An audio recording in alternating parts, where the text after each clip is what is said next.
ជំនឿសួរបងប្អូនទស្សនិកជនទូរ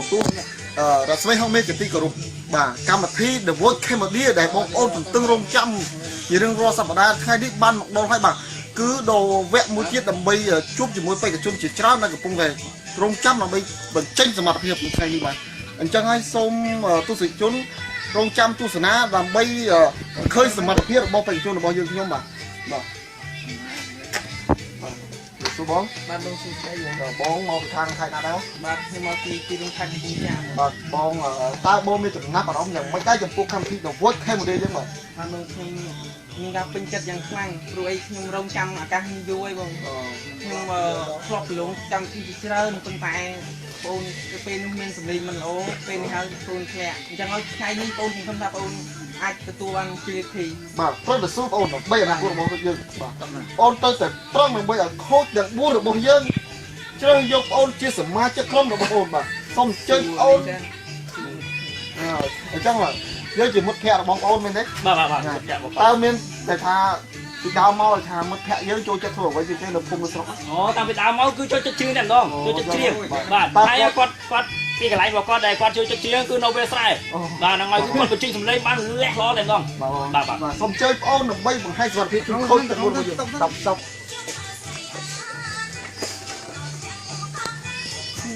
ទេបងស្រឡាញ់អូនណាស់បើអាចលេបបានបងលេបអូនទុកមានអូ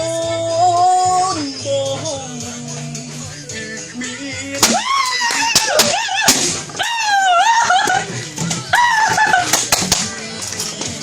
ឡើយអ្នកណាខ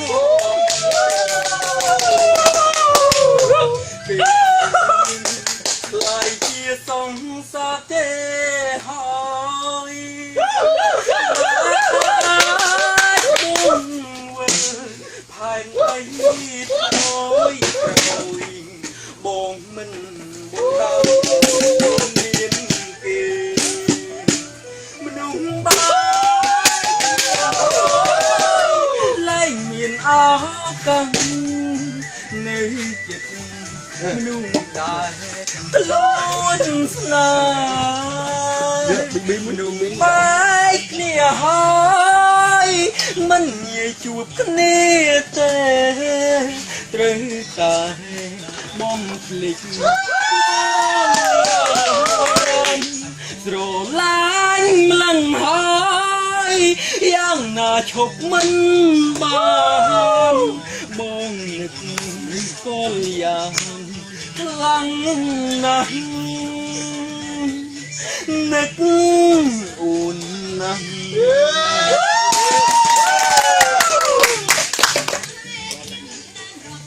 សួស្ដីបងបាទបងសួស្ដីបងឈ្មោះអីដែរបងឈ្មោះតារាបងមកពីខេត្តណា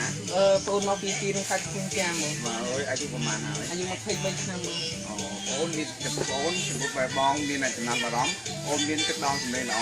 ស្រែកបាន